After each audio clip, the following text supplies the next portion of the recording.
For the inverse trigonometric functions, if y equal to sin inverse x, then x equal to sin y.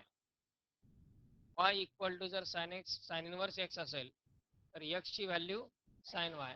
Here this sin inverse and sin, these two are opposite functions. हे दोन्ही functions opposite नेचरचे आहेत. त्यामध्ये for example sin 30 याची किंमत जर 1/2 असेल तर sin inverse 1/2 याची किंमत काय असते 30. तसंच स्क्वेअर आणि स्क्वेअर रूट हे दोन अपोजिट फंक्शन आहेत एकमेकांचे इनव्हर्स फंक्शन तर आपण म्हणू शकतो. त्यामध्ये आपण 2 स्क्वेअर इक्वल टू 4 म्हणून 4चं स्क्वेअर रूट 2 घेतो. तसं यामध्ये sin 30 इक्वल टू 1/2 म्हणून sin इनव्हर्स 1/2 इक्वल टू 30. तसं स्क्वेअर आणि स्क्वेअर रूट हे अपोजिट फंक्शन आहेत एकमेकांचे इनव्हर्स फंक्शन आहेत. तसं साइन आणि साइन इनव्हर्स हे दोन फंक्शन एकमेकांचे इनव्हर्स फंक्शन्स आहेत. यामध्ये साइन 30 ची किंमत 1/2 असते म्हणून साइन इनव्हर्स 1/2 ची किंमत 30 येते. त्यानंतर कॉस 30 ची किंमत काय असते √3/2 म्हणून कॉस इनव्हर्स √3/2 याची व्हॅल्यू काय येईल कॉस इनव्हर्स √3/2 ची व्हॅल्यू 30. मग टॅन इनव्हर्स √3 याची व्हॅल्यू काय येईल टॅन इनव्हर्स √3 ची व्हॅल्यू काय येईल 60. कारण का टॅन 60 ची किंमत √3 असते. टॅन 60 ची किंमत √3 येते म्हणून टॅन इनव्हर्स √3 ची किंमत येणार 60 डिग्री. म्हणजे ऑब्विसली इनव्हर्स फंक्शन्स जर आपल्याला व्हॅल्यूज लिहायचे असतील तर जे ट्रिग्नोमेट्रिकल फंक्शन आहेत sine cos tan sec cosec cot त्यांच्या स्टँडर्ड अँगलच्या व्हॅल्यूज आपल्याला माहिती असणं आवश्यक आहे. Sine 30 1/2 sine 60 √3/2 cos 60 1/2 cos 30 √3/2 sine 45 cos 45 1/√2 tan 30 1/√3 tan 60 √3 tan 45 1. या सर्व व्हॅल्यूज स्टँडर्ड अँगल्सच्या आपल्याला माहिती असणं आवश्यक आहेत. त्यावरूनच आपण या इनव्हर्सच्या व्हॅल्यूज तयार करणार आहे. त्यामध्ये समजा आपल्याला अशा प्रकारची व्हॅल्यू विचारली sign inverse of 3/4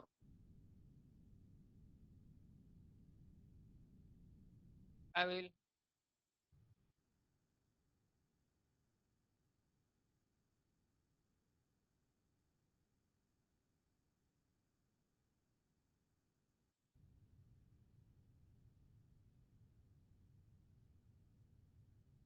sign inverse of 1/√2 sine inverse of 1/√2 काय 45. कारण का साइन 45 ची किंमत 1/√2 असते. Sine inverse of √3/2 equal to 60. कारण का साइन 60 ची किंमत √3/2 असते. And what about sin inverse 3/4?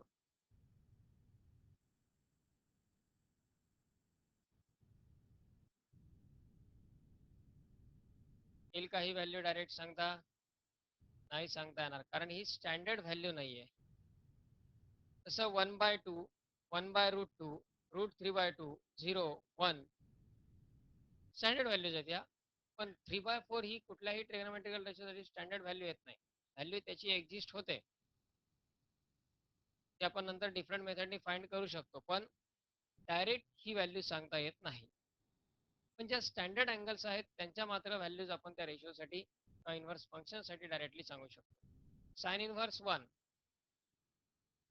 Sign inverse 1 equal to काय 90 डिग्री. साइन इनव्हर्स 1 म्हणजे कारण का साइन 90 ची किंमत 1 असते. साइन 91 असतो म्हणून साइन इनव्हर्स 1 ची किंमत 90 डिग्री. मग कॉस इनव्हर्स 1 ची किंमत काय?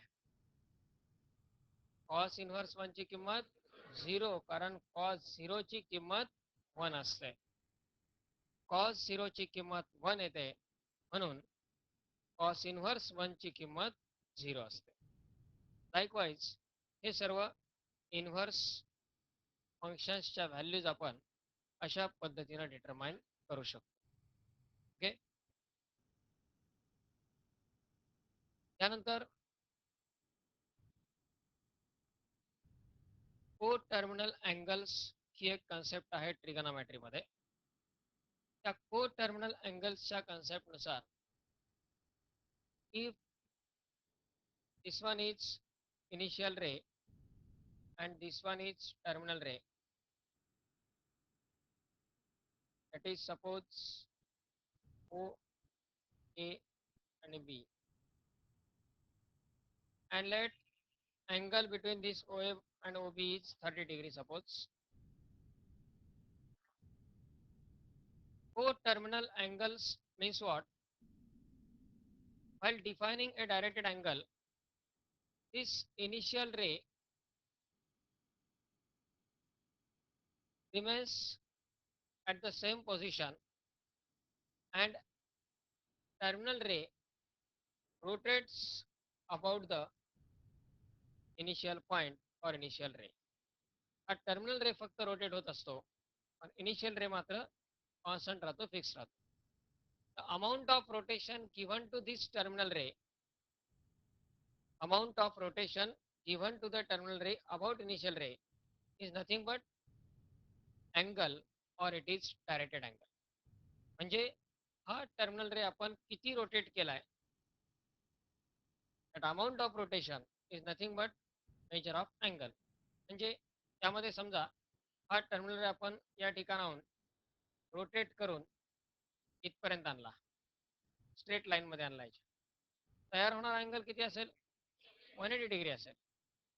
किंवा तो अशा प्रकारे रोटेट केला की एक्झॅक्टली त्याला परपेंडिक्युलर येईल.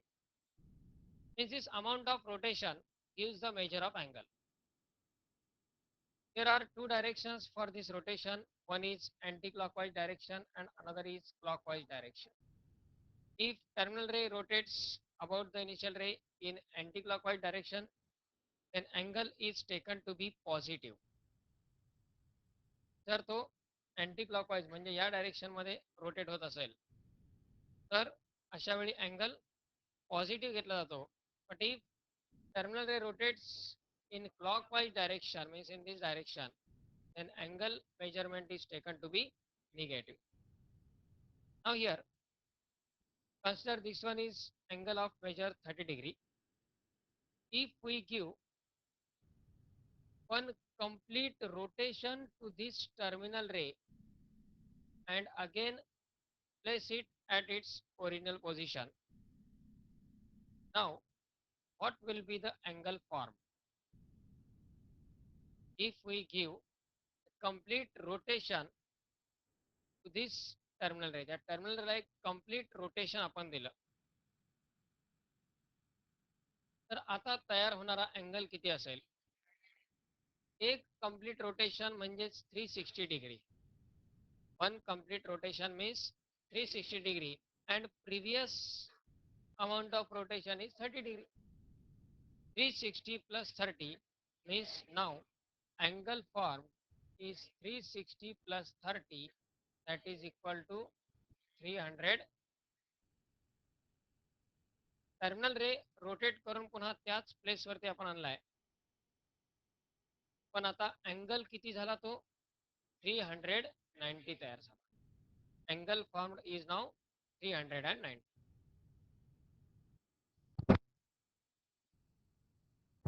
Now here if we consider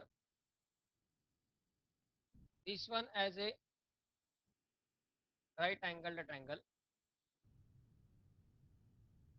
in right angled triangle we know that sin theta equal to opposite side upon hypotenuse. Circular definition नुसार ट्रिग्नोमेट्रिकल फंक्शन्स डिफाइन केले जातात, X upon R, Y upon R वगैरे. ते आपण different सेक्शनमध्ये पाहणार. Presently for taking the concept of co-terminal angles. Consider this one is a right angle triangle. In this one, sine theta means opposite side upon hypotenuse. If we write sine 30, then for this sine 30, what is opposite side AB and what is adjacent side? Sorry, hypotenuse. Hypotenuse is OA. Right angle high. त्याच्या opposite side म्हणजे hypotenuse. AB upon OA, that is the value of sine 30. He value आपण sin 30 किंवा तो angle theta आहे असं गृहीत धरू. त्यानंतर OB हा जो एक टर्मिनल रे आहे तो आपण पूर्ण एक रोटेशन देऊन पुन्हा जागेवरती आणला. अँगल किती तयार झालाय? 390. आता 390 या अँगल साठी अपोजिट साइड काय होईल? अपोजिट साइड काय येईल? AB. आणि हायपोटेनियस त्यांच्या लेंथ बदलतील का? एक कंप्लीट रोटेशन दिल्यानंतर OA असेल किंवा AB असेल किंवा OB असेल, रोटेट करून पुन्हा त्याच प्लेसवरती आपण आणलाय, त्या लेंथ बदलतील का? कारण प्लेस पुन्हा सेम ठेवलेली आहे, लेंथ त्याच, म्हणजे साइन 390 पण काय होईल? AB upon and same for cos tan sec cosec cot. यात साइन 30 आणि साइन 390 दोघांची पण व्हॅल्यू सेम आहे. यात रूल कसा आहे को टर्मिनल अँगल्सचा? ट्रिग्नोमेट्रिकल रेशोज फॉर को terminal angles will give the same values.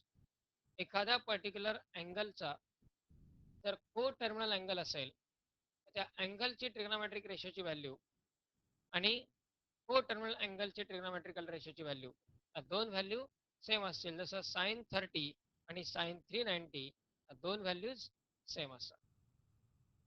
असं रोटेशन देताना आपण आणखी एक रोटेशन दिलं, सपोज 360 प्लस 360 720, 720 प्लस 30 म्हणजे 750. आपण अँगल त्याचा काय झाला? को टर्मिनल अँगल झाला. किंवा आपण क्लॉकवाईज डायरेक्शन मध्ये जरी रोटेशन दिला आणि पुन्हा अँगल जागेवर आणला, -360 होईल. 30 - 360. पण पोझिशन सेम असल्यामुळं ट्रिग्नोमेट्रिकल रेशोच्या व्हॅल्यूज मात्र सेम राहतील, त्यामध्ये कुठलाही चेंज होणार नाही.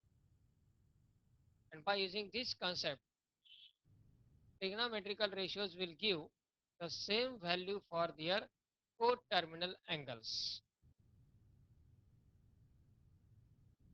आता यामध्ये साइन 30 ची जर आपल्याला किंमत माहिती असते, साइन 30 ची किंमत काय? 1/2. आणि साइन 390 ची किंमत पण काय येईल? साइन 390 ची पण किंमत काय येईल? किंवा साइन 750 ची पण किंमत काय येईल? 1/2 येईल. आता साइन इनव्हर्स 1/2 ही किंमत लिहायची आपल्याला.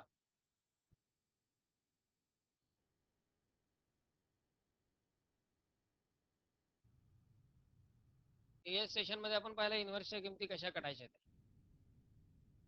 साइन 30 ची किंमत 1/2 असते, म्हणून साइन इनव्हर्स 1/2 काय येतो? 30. साइन 90 ची किंमत 1 असते, म्हणून साइन इनव्हर्स 1 काय येतो? 90. कॉस 30 ची किंमत √3/2 येते, म्हणून कॉस इनव्हर्स √3/2 ची किंमत काय? पण आता या ठिकाणी साइन 30 ची किंमत 1/2 आहे, 390 ची पण किंमत 1/2 आहे, 750 ची पण किंमत 1/2 आहे. साइन इनव्हर्स 1/2 लिहिताना 30 येऊ शकतो, 390 येईल, 750 येईल, किंवा आणखी एखादं रोटेशन कोणी देईल ती पण व्हॅल्यू अँगलची येऊ शकते. असे 360च्या पटीमधले कितीही रोटेशन्स देता येतील, तरीही व्हॅल्यू चेंज होणार आहे का? नाही. मग या साइन इनव्हर्स 1/2 ची व्हॅल्यू लिहिताना 30, 390, 750 किंवा आणखी प्लस को टर्मिनल अँगल कुठलाही, अशा कितीही व्हॅल्यूज येऊ शकतात. डिफरन्स आहे ट्रिग्नोमेट्रिकल रेशोच्या व्हॅल्यूमध्ये आणि त्याच्या इनव्हर्स फंक्शन्स. पण मग अशा जर प्रत्येकाने आपापल्या मनानुसारच रोटेशन देऊन व्हॅल्यूज घेतल्या तर प्रत्येकाचे आन्सर, सिम्प्लिफिकेशन प्रोसेस सगळं डिफरंट येईल. यासाठी एक रूल त्यामध्ये यूज केला जातो. In general, while taking these values of inverse circular functions, we have to consider the values in which four terminal angles are not considered. Only the basic angles, fundamental angles are to be considered, and these values are called principal values. यामध्ये फक्त principal values घ्यायचे असतात. Principal values म्हणजे मुख्य value. आता मुख्य value काय? Sine inverse 1/2 साठी प्रिन्सिपल व्हॅल्यू काय येईल आणि जनरल व्हॅल्यू येतील मग 390, 750 वगैरे ह्या सगळ्या जनरल व्हॅल्यू. पण प्रिन्सिपल व्हॅल्यू म्हणजे मुख्य व्हॅल्यू कुठले असेल? त्याला प्रिन्सिपल व्हॅल्यू का आवश्यक आहे ते. यामध्ये फोर टर्मिनल अँगल्स नुसार अशा मल्टिपल व्हॅल्यूज एका इनव्हर्स फंक्शनसाठी येऊ शकतात. इन्फायनाईट व्हॅल्यूज अशा एका पर्टिक्युलर इनव्हर्स फंक्शनसाठी येऊ शकतात, पण त्या सर्व असतील जनरल व्हॅल्यूज. त्यापैकी एकच व्हॅल्यू असेल मुख्य व्हॅल्यू, त्या व्हॅल्यूला म्हटलं जातं प्रिन्सिपल व्हॅल्यू. म्हणजे थोडक्यात 0 to 360च्या रेंजमध्ये ज्या व्हॅल्यूज असतील अँगलच्या, त्या व्हॅल्यू म्हणजे काय झाल्या त्याच्या प्रिन्सिपल व्हॅल्यूज. आणि 360च्या पुढे गेला म्हणजे एक रोटेशन कंप्लीट झालं म्हणजे general value. Okay, without giving any rotation to the terminal ray, if we take the basic values, fundamental values of angles in between 0 to 360, then that values of angles are called principal values for the inverse trigonometric functions. Likewise, we can determine now the principal values. यात आपण सुरुवातीला ज्या values सगळं लिहिलेल्या आहेत, सर्व values कुठल्या आहेत? प्रिन्सिपल व्हॅल्यूज आहेत. त्याचे फोर टर्मिनल किंवा मल्टिपल अँगल्स मधल्या व्हॅल्यूज म्हणजे त्या असतात जनरल व्हॅल्यू. आणि ह्या सर्व ज्या व्हॅल्यूज आहेत 60 डिग्री, 30, 90, 45 वगैरे या सर्व प्रिन्सिपल व्हॅल्यूज आहेत.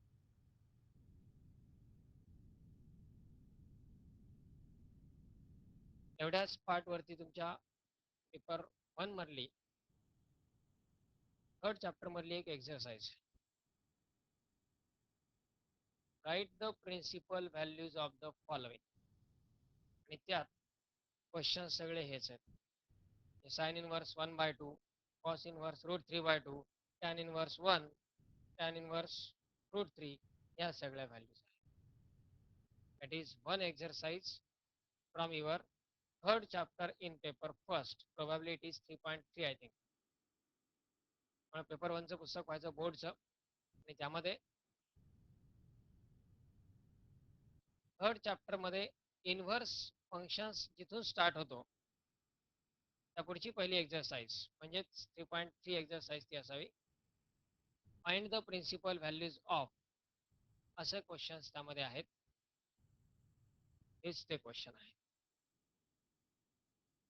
Okay, now here going towards properties of this inverse trigonometrical functions or inverse circular functions. In this one, some of the properties we have without proof, some properties with proof. काही प्रॉपर्टीच्या प्रूफची आवश्यकता नाही आहे, direct आपण example वरून ते proof पाहू शकतो. काही प्रॉपर्टीज या विथ प्रूफ आहेत, पण त्यांच्या ज्या प्रूफ आहेत त्या आपण पुन्हा त्या चॅप्टरच्या वेळी पाहणार आहेत. आधी या प्रत्येक प्रॉपर्टीचं मिनिंग त्या ठिकाणी समजून घ्यायचं.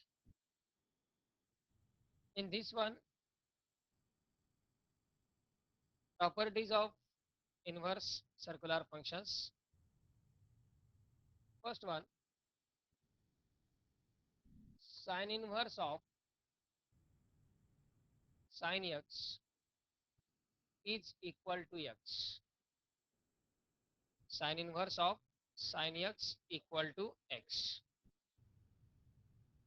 म्हणजे ट्रिग्नोमेट्रिकल रेशो आणि ब्रॅकेटच्या बाहेर त्याचंच इनव्हर्स फंक्शन जर असेल तर हे दोन्ही कॅन्सल होतात आणि शिल्लक राहतो फक्त समोर असणारा तो एक्स शिल्लक राहायला. फक्त साइन एक्स शिल्लक राहत नाही, फक्त एक्स.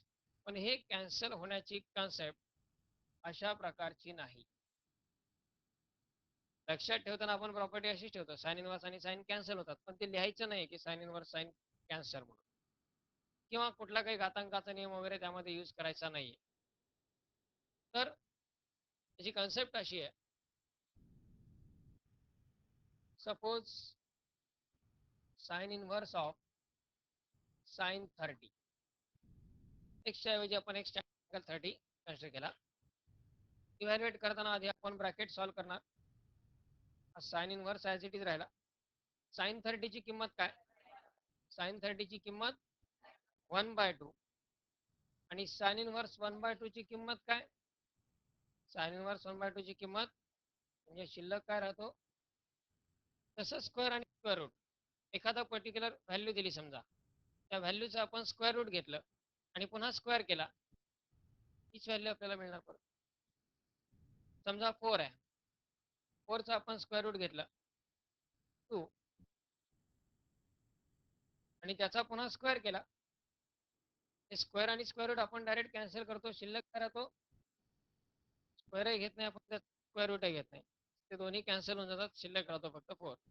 तसं या ठिकाणी 30 डिग्री हा अँगल आहे, त्याचा साइन रेशो घेतला आणि मिळालेल्या व्हॅल्यूचा पुन्हा इनव्हर्स घेतला साइन, काय मिळाला परत आपल्याला? 30 डिग्रीज मिळाला. Similarly sine inverse of sine x is equal to काय असेल? X. Then cos inverse of cos x equal to also tan inverse of tan x equal to x. Cot inverse of cot x equal to x. Sec inverse of sec x equal to x. Cosec inverse of cosec x equal to, for each ratio we can write this one. पण जसं सुरुवातीला सांगितलं, इथे घातांकाचा नियम वापरून किंवा direct term cancel करून अशी प्रोसेस नाही.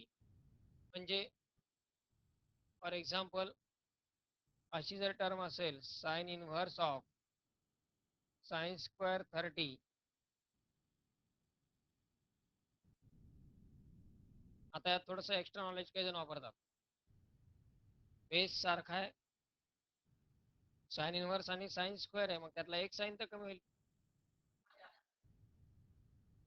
एक साइन कमी होईल आणि एक साइन शिल्लक राहील, म्हणजे किंमत राहील शिल्लक साइन 30. Sign 30 equal to 1/2. असा प्रकार होत नाही. कारण का? साइन स्क्वेअर 30 म्हणजे साइन 30चा स्क्वेअर, साइन 30 म्हणजे 1/2, 1/2 चा स्क्वेअर काय येणार? 1/4. साइन इनव्हर्स 1/4 आहे काही स्टँडर्ड व्हॅल्यू? नाही. म्हणजे यात हे डायरेक्ट कॅन्सल करता येत नाहीत किंवा साइन कॅन्सल करता येत नाही. म्हणजे प्रॉपर्टी कधी वापरायची, कुठल्या कंडिशन, कुठल्या कंडिशनला वापरता येत नाही, हे जास्त महत्वाचं आहे. समजा sine inverse of 2 sine x असेल, आता आपण ही प्रॉपर्टी नाही यूज करू शकत, कारण 2 साइन एक्स किंवा sine inverse of sine x plus cos x,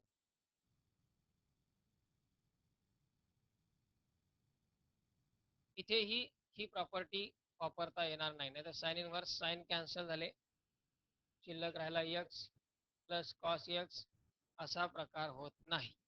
काही जण थोडंसं एक्स्ट्रा नॉलेज त्यामध्ये वापरतील, sine inverse of sine x वेगळा आणि plus sine inverse of cos x वेगळा, मग त्यातला हा तर एक कॅन्सल होतोच आहे. अशी कुठलीही प्रॉपर्टी अवेलेबल नाही, यापैकी कुठल्याच प्रकारे प्रॉपर्टी यूज करता येत नाही. त्यामुळे प्रॉपर ऑब्झर्वेशन्स यामध्ये आवश्यक आहेत. फक्त इनव्हर्सचा रेशो आणि ब्रॅकेटमध्ये ती टर्म. हां, जर समजा अशी टर्म असेल, sine inverse of sign 4x आता ही प्रॉपर्टी यूज करू शकतो आपण.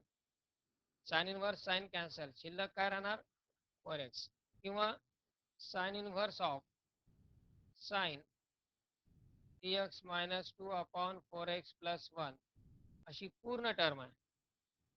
साइनच्या समोर हा पूर्ण ब्रॅकेट आहे. इथे ही प्रॉपर्टी आपण वापरू शकतो. साइन इनवर्स साइन कॅन्सल हा ब्रॅकेट फक्त शिल्लक राहील,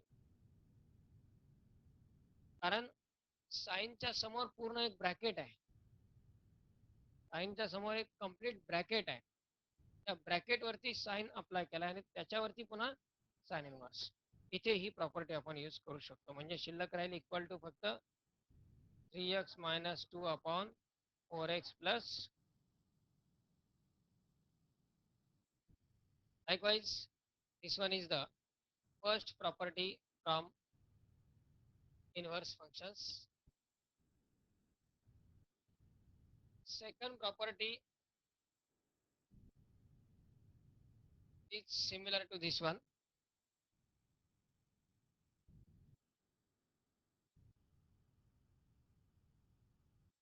In the second property, just sine of sine inverse x is equal to x. म्हणजे आता चेंज काय, इनवर्स ब्रॅकेट मध्ये आणि साइन आउटसाइड आहे. Sine of sine inverse x equal to x. Then cos of cos inverse x equal to x. Tan of tan inverse x equal to x. Cot of cot inverse x equal to x. Sec of sec inverse x equal to x. And cosec of cosec inverse x equal to. म्हणजे जे एका रेषेसाठी तेच प्रत्येक रेषेसाठी same rule राहतो. Okay, यातही आपण एक्झाम्पल घेऊन व्हेरीफाय करू शकतो. समजा sine of sine inverse x आहे, x जागी आपण 1/2 लिहिला. Sine of sine inverse 1/2. Sine inverse 1/2 ची किंमत काय, साइन इनवर्स 1/2 ची किंमत 30 आणि साइन 30 काय येईल परत. Likewise is the second property from inverse functions. Third property is again important. प्रत्येक प्रॉपर्टी इम्पॉर्टंट आहेच यामध्ये. थर्ड प्रॉपर्टी मात्र विथ प्रूफ आहे पेपर फर्स्ट मध्ये. ही प्रॉपर्टी लिहिण्यापूर्वी आधी एक कॉन्सेप्ट लक्षात घ्या. sin x is equal to, we can write 1 upon, or cosec x equal to 1 upon sin x चा रेसिप्रोकल हा cosec x असतो, किंवा cosec x चा रेसिप्रोकल हा, केअरफुल, sin x चा रेसिप्रोकल cosec x असतो.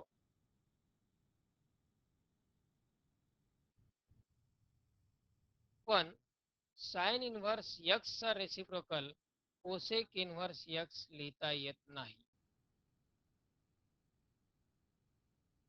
साइन x चा reciprocal cosec x, पण साइन इनवर्स x लाच 1 अपॉन cosec इनवर्स x असं आपण लिहू शकत नाही, किंवा cosec इनवर्स x यालाच 1 अपॉन साइन इनवर्स x असं लिहिता येत नाही. Sine cos tan sec cosec cot हे ट्रिग्नोमेट्रिकल फंक्शन्स आहेत. Sine inverse cos inverse tan inverse sec inverse cosec inverse cot inverse हे त्यांचे इनवर्स फंक्शन्स आहेत. हे डिफरंट फंक्शन्स आहेत दोन्ही टाईप, आणि त्यामुळे यांच्या प्रॉपर्टीज पण डिफरंट असतात. त्यामुळं साइन एक्सचा रेसिप्रोकल जरी कोसेक एक्स असेल, किंवा कोसेक एक्सचा रेसिप्रोकल जरी साइन एक्स असला, तरी कोसेक इनवर्स एक्सचा रेसिप्रोकल साइन इनवर्स एक्स नसतो. साइन इनवर्स एक्सचा रेसिप्रोकल कोसेक इनवर्स एक्स नसतो. आलं लक्षात प्रॉपर्टी कशा प्रकारची नाही येते. आता ऍक्च्युअल प्रॉपर्टी काय पहा यामध्ये, आणि ही वापरताना बऱ्याच जणांची मिस्टेक यामध्ये होते.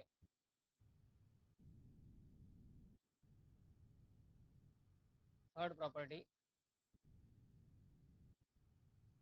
Sign inverse of 1/x equal to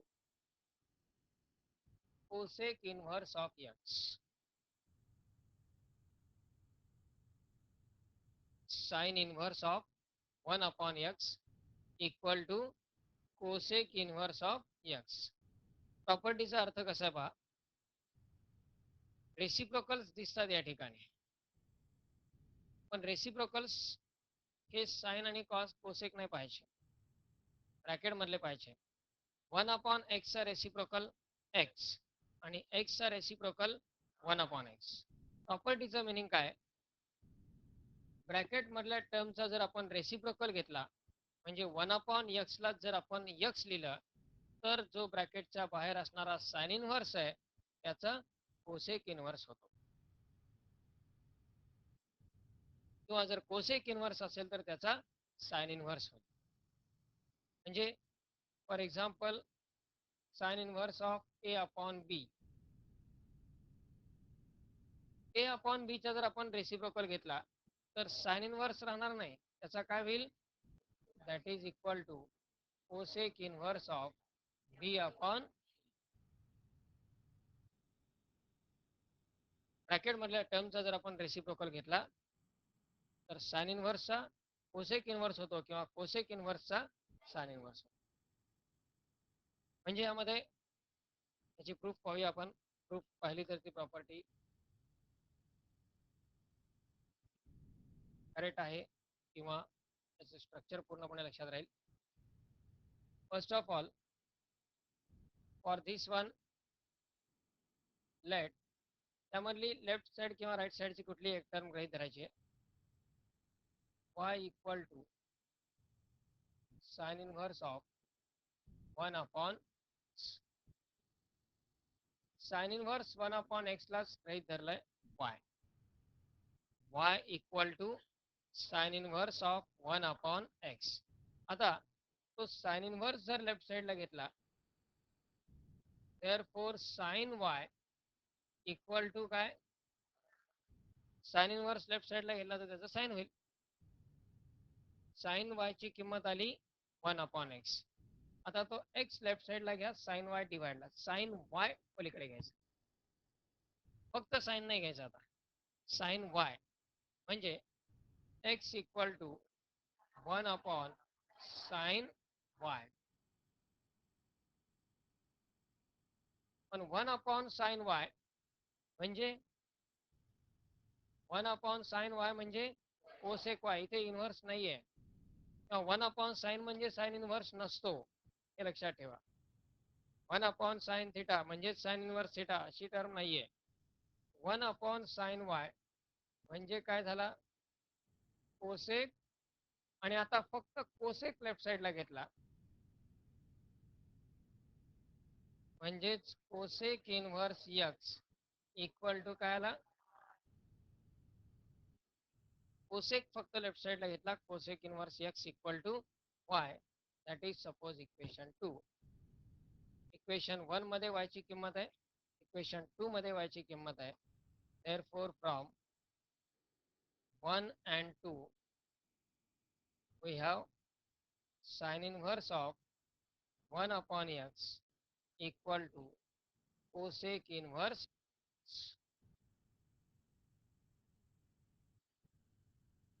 Likewise is the proof of this property. Sin inverse 1/x equal to आपण आधी y कन्सिडर केला, साइन इनव्हर्स फक्त लेफ्ट साइडला घेतला तर त्याचा होईल sine y. Sine y equal to 1/x. आता यात x लेफ्ट साइडला घेतला, साइन y राईट साइडला घेतला, किंवा यात आपण दोन्ही साइडचा रेसिप्रोकल घेतला असे म्हणू शकतो. x equal to 1/sin y, पण 1/sin y म्हणजे कोसेक y. आता फक्त कोसेक जर लेफ्ट साइडला घेतला तर तो होईल cosec inverse x equal to. From 1 and 2 दोन्ही व्हॅल्यू वायच्याच आहेत, म्हणजेच आपण sine inverse 1 upon x equal to काय लिहू शकतो, cosec inverse x, that is sine inverse of 1 upon x equal to cosec inverse. Similarly यामधल्या बाकीच्या रेशोजचे रिलेशन कसे होतील, cos inverse of 1 upon x equal to काय येईल, sec inverse of x. Tan inverse of 1 upon x equal to cot inverse of किंवा cot inverse of 1 upon x equal to tan inverse of sec inverse of 1 upon x equal to काय, cos inverse of and cosec inverse of 1 upon x equal to sine inverse of. मुख्य property तशा तीनच राहतील, हे काय फक्त interchange, एक्सचा reciprocal 1/x reciprocal x. Likewise this one is the third property. यामधल्या पुढच्या टर्मच्या प्रूफ येतील का कंप्लीट करता, अशी आपण ही पहिली प्रूफ पाहिलेली आहे, साइन इनव्हर्स 1 अपॉन एक्सची. तसंच बाकीच्या पाचही प्रूफ कंप्लीट करा, म्हणजे पेपर 1 मधला जो ट्रिग्नोमेट्रिक फंक्शन्सचा पार्ट आहे त्याच्या या एका प्रॉपर्टीच्या प्रूफ कंप्लीट होऊन जातील. नंतर ज्यावेळी आपण तो चॅप्टर पाहू त्यावेळेस त्याचे एक्झाम्पल्स वगैरे स्टडी होतील. प्रूफ येईल कंप्लीट करता ही. Okay, so first of all write down heading properties of inverse trigonometrical functions. Properties of inverse trigonometrical functions.